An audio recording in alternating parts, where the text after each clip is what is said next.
Hello दोस्तों, आज की इस वीडियो में हम लोग कुछ महत्वपूर्ण सूत्र पर चर्चा करेंगे। ठीक है, चलिए बिना देर किए वीडियो को शुरू करते हैं। तो यहाँ पर देखिए, ये पहला फॉर्मूला है वर्ग का क्षेत्रफल। ठीक है, तो वर्ग क्या होता है, सबसे पहले इसको हम लोग जानते हैं वर्ग। ठीक है, ये देखिए, ये जो फिगर है ना, ये क्या है, वर्ग है। ठीक है, जैसे मान लीजिए ABCD कोई क्या है, वर्ग है। वर्ग है तो वर्ग का क्या होता है, चारों भुजा आपस में क्या होता है, बराबर होता है। यानी वैसी आकृति जिसकी चारों भुजा आपस में बराबर हो और प्रत्येक कोण कितना 90 डिग्री का कोण हो। प्रत्येक कोण कितना का हो, 90 डिग्री का हो, उसे क्या कहते हैं, वर्ग कहते हैं। ठीक, तो वर्ग का जो क्षेत्रफल होता है ना, वो होता है भुजा स्क्वायर। ये जो भुजा है ना, मान लीजिए x है, ये भी x है, ये भी x है, ये भी x है। अगर भुजा स्क्वायर इसका होता है क्षेत्रफल, अगर इसका क्षेत्रफल बोला जाए तो क्षेत्रफल क्या होता है, भुजा स्क्वायर। तो भुजा क्या है, x है, तो यहाँ एक्स स्क्वायर हो जाएगा। ठीक है, क्लियर हो गया। वर्ग का क्षेत्रफल क्या होता है, भुजा स्क्वायर होता है। उसके बाद दूसरा फॉर्मूला है वर्ग का परिमाप क्या होता है। तो परिमाप जो होता है ना, ये चारों भुजा का योग। ठीक है, तो चारों भुजा का योग क्या होगा, चारों भुजा को जोड़ दीजिए, x plus x plus x plus x मतलब 4x। ठीक है, तो यहाँ x क्या है, यहाँ x क्या है, भुजा है ना। तो इस प्रकार से आप कह सकते हैं कि वर्ग का जो परिमाप होता है वो होता है 4 गुना भुजा, इस प्रकार से। ठीक है, उसके बाद तीसरा यहाँ पर सूत्र है आयत का क्षेत्रफल। ठीक है, तो यहाँ पर देखिए, ये आयत है, ये क्या है, आयत है। तो आयत किसे कहते हैं, वैसी आकृति जिसकी आमने सामने की भुजा आपस में बराबर हो, उसे क्या कहते हैं, आयत कहते हैं। यानी ये भुजा जो है ना, ये लंबाई, इसको लंबाई कहते हैं। ठीक है, ये भी लंबाई होगी और ये चौड़ाई और ये भी चौड़ाई। ठीक है, इस प्रकार से ये भी चौड़ाई। यानी वैसे आकृति जिसकी आमने सामने की भुजा आपस में क्या हो, बराबर हो। यहाँ पर देखिए, दोनों लंबाई बराबर होगा, यहाँ चौड़ाई दोनों बराबर होगा, बराबर हो और प्रत्येक कोण 90 डिग्री का, उसे क्या कहते हैं, आयत कहते हैं। क्लियर है।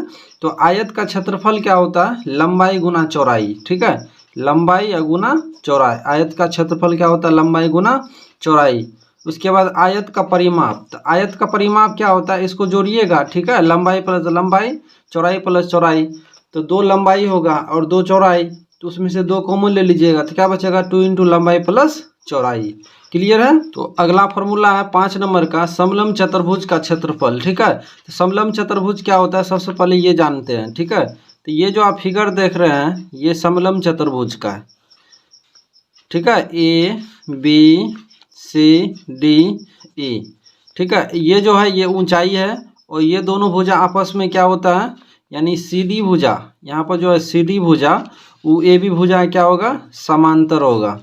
ठीक है, तो समलंब चतुर्भुज का क्षेत्रफल क्या होता है, 1/2 गुना समांतर भुजाओं का योग, यानी इसका योग इन दोनों का। जैसे मान लीजिए 3 है, ये मान लीजिए 7 है, तो इनको आपस में क्या करेंगे, जोड़ देंगे। जैसे अगर इसका क्षेत्रफल निकालना हो, ठीक है, तो क्षेत्रफल बराबर सूत्र क्या होता है, 1/2 गुना समांतर भुजाओं का योग, यानी इन दोनों को आपस में जोड़ देंगे, तो 3 जोड़ कितना, 7, फिर गुना ऊंचाई। ऊंचाई का जो है ना, कुछ मान दिया हुआ रहता है। जैसे मान लीजिए यहाँ पर 4 दिया हुआ है। ठीक है, यहाँ पर लिख देंगे गुना में 4। अब यहाँ देखिए, ये गुना में है तो कट जाएगा, गुना 4, तो यहाँ कितना बचेगा, 3 और 7 को जोड़ेंगे तो कितना होगा, 10 गुना 2, यानी 10 दूना कितना, 20 मीटर स्क्वायर। तो इस प्रकार से आप समांतर चतुर्भुज का क्षेत्रफल निकाल सकते हैं। तो इसके लिए फॉर्मूला है 1/2 गुना समांतर भुजाओं का योग गुना ऊंचाई। क्लियर है। छठा फॉर्मूला वृत्त का क्षेत्रफल। तो वृत्त क्या होता है, जैसे ये देखिए, एक वृत्त है और वृत्त में क्या होता है, जो होता है ना, इसको केंद्र कहते हैं, जिसको सेंटर बोलते हैं, और यहाँ से यहाँ तक की दूरी को कहते हैं त्रिज्या। ठीक है, जिसको R से सूचित किया जाता है। तो इसका जो क्षेत्रफल होता है ना, वो होता है पाई R स्क्वायर होता है। वृत्त का क्षेत्रफल क्या होता है, पाई R स्क्वायर, और पाई का मान हमेशा 22/7 आप रख सकते हैं या फिर 3.14 रख सकते हैं। उसके बाद वृत्त का परिधि, ये जो है ना, वृत्त का परिधि है। तो वृत्त का जो परिधि होता है ना, वो 2πr होता है, 2πr, जहाँ r क्या है, त्रिज्या है। और यहाँ से यहाँ तक जो अगर मिला देंगे, जैसे मान लीजिए इस बिंदु का नाम Q रख दे, तो यहाँ से यहाँ तक PQ जो हो गया ना, तो वृत्त का व्यास हो गया। और यहाँ पर देखिए C से P तक की दूरी R है, तो C से Q तक की भी दूरी R होगी। अगर हम इसका बात करें PQ बराबर क्या हो जाएगा, तो 2R हो जाएगा। PQ बराबर 2R हो जाएगा, अर्थात PQ क्या है, व्यास है, तो व्यास बराबर क्या होता है, 2 गुना R क्या है, त्रिज्या। तो आप ये भी कह सकते हैं कि व्यास का सूत्र क्या होता है, 2 गुना त्रिज्या। अगर हम त्रिज्या का इसे निकाले, ठीक है, त्रिज्या का अगर इसे हम निकाले तो क्या होगा, इधर व्यास और उधर 2 गुना में इधर आएगा तो 2 क्या होगा, भागा में, यानी कि त्रिज्या का सूत्र क्या हो जाएगा, व्यास बटा 2। इस प्रकार से आगे देखिए यहाँ पर दिया हुआ है गोला, ठीक है। तो गोला पर हम लोग चर्चा करते हैं। जैसे मान लीजिए ये कोई क्या है, गोला है, ठीक। तो गोले का जो आयतन होता है ना, ठीक है, इसका आयतन होता है 4/3 पाई आर क्यूब, और गोले का पृष्ठ क्षेत्रफल इसका होता है 4 पाई आर स्क्वायर, ठीक। उसके बाद अगला फॉर्मूला है 10 नंबर का, लंबवृत्तीय बेलन का वक्र पृष्ठ क्षेत्रफल। जैसे कोई क्या है, बेलन है,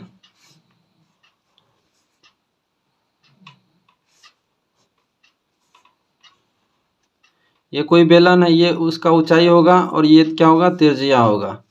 तो यहाँ पर देखिए लंबवृत्तीय बेलन का वक्र पृष्ठ क्षेत्रफल क्या होता है, 2 पाई आर एच होता है। यहाँ पर एच क्या है, ऊंचाई है, ठीक। उसके बाद यहाँ देखिए लंबवृत्तीय बेलन का संपूर्ण पृष्ठ क्षेत्रफल, यहाँ से तो यहाँ तक 2 पाई आर एच होता है। और यहाँ पर देखिए यहाँ भी एक वृत्त है और यहाँ भी एक क्या है, वृत्त है। जिससे आप लोग ड्रम देखे होंगे, तो ड्रम के नीचे भी जो होता है ना, एक वृत्ताकार जैसा बना रहता है, ड्रम के ऊपर भी एक वृत्ताकार जैसा बना होता है। तो वृत्त का जो क्षेत्रफल होता है वो क्या होता है, पाई आर स्क्वायर होता है। तो 2 वृत्त है तो 2 पाई आर, ठीक है, 2 पाई आर स्क्वायर। तो इसलिए इसमें क्या होगा, ये जुट जाएगा, यानी लंबवृत्तीय बेलन का संपूर्ण पृष्ठ क्षेत्रफल क्या हो जाएगा, 2 pi r h plus 2 pi r square, ठीक।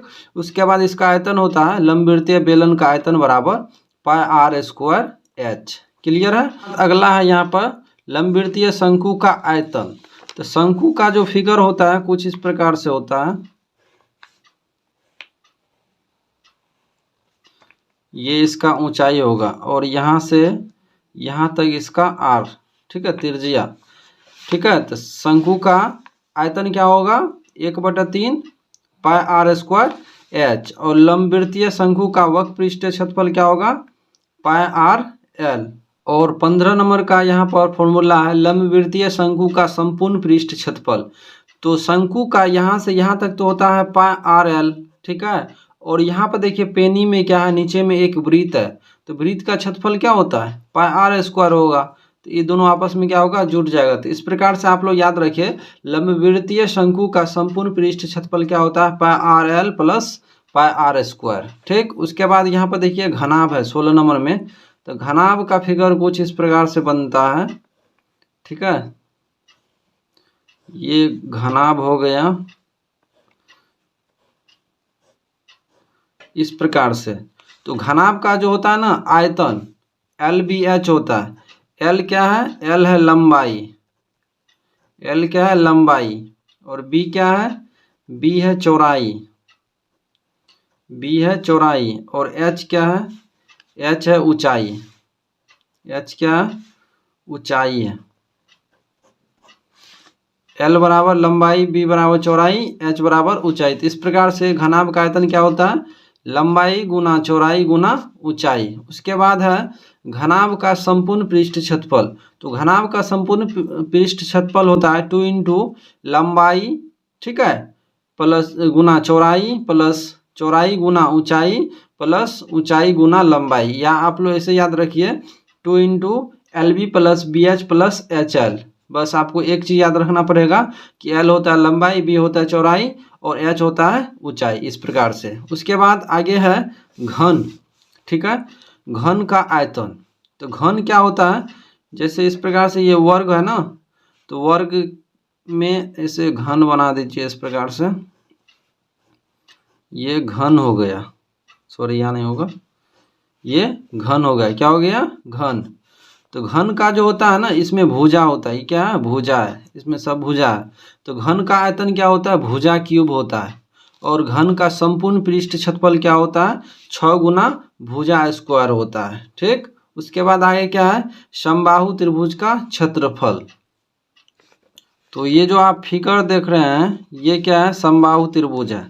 ठीक है, समबाहु त्रिभुज कहते हैं किसे हैं, वैसा त्रिभुज जिसकी तीनों भुजा आपस में बराबर हो। ठीक है, उसे क्या कहते हैं, समबाहु।